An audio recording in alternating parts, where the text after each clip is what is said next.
premier conseil que je donnerais, c'est d'orienter, si ce n'est pas déjà fait, sur un contrat bloc plus spot.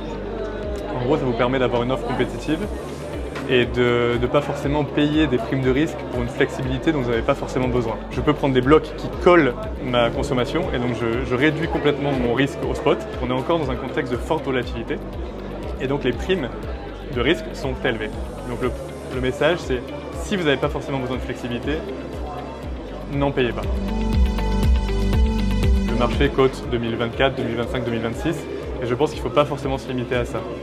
Il faut commencer à regarder 2027, 2028, 2030, surtout puisque les prix aujourd'hui sont plus bas, plus loin. Aujourd'hui, le produit 2028-2030, il est en dessous de 100 €, alors que vous avez un produit 2024 à 140 €. Si dans votre contrat de fourniture, vous n'avez pas cette possibilité-là, vous mettez en place en parallèle de votre contrat de fourniture un contrat d'accès marché, un contrat d'achat de bloc. Et là, vous pouvez interroger les fournisseurs qui sont capables de vendre sur ces échéances-là.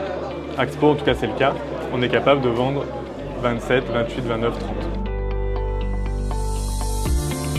Johanna, directrice France, va parler des contrats PPA. On va balayer les différentes structures. Est-ce qu'on fait un PPA physique, un PPA financier?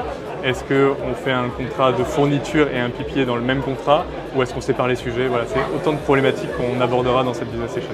Axpo est capable de signer des corporate PPA en direct avec les industriels ou de faire l'équilibrage de ces actifs renouvelables pour des industriels qui auraient déjà signé le PPA. Les freins que je vois, premier frein, c'est le prix de marché. Est-ce qu'un PPA à 80 € avec les incertitudes liées aux renouvelables, est-ce que ça vaut le coup par rapport à un base load à 100 €? Le deuxième frein, la difficulté à engager une société dans du long terme.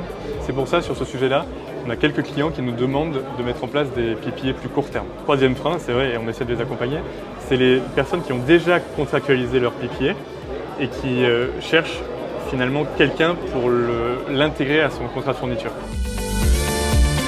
S'il ne faut pas louper une conférence, c'est Gazélec. À titre personnel, je suis intéressé par toujours ce qui se dit sur l'ARENH. Parce que voilà, après 2025, on ne sait pas ce qui va se passer, donc moi je suis très intéressé de comprendre quels sont les principes du nouveau mécanisme post-ARENH. Et après, à titre commercial, évidemment, on est toujours content de rencontrer nos clients et puis évidemment, voilà, rencontrer de nouvelles personnes parce que c'est quand même le but aussi de Gazélec.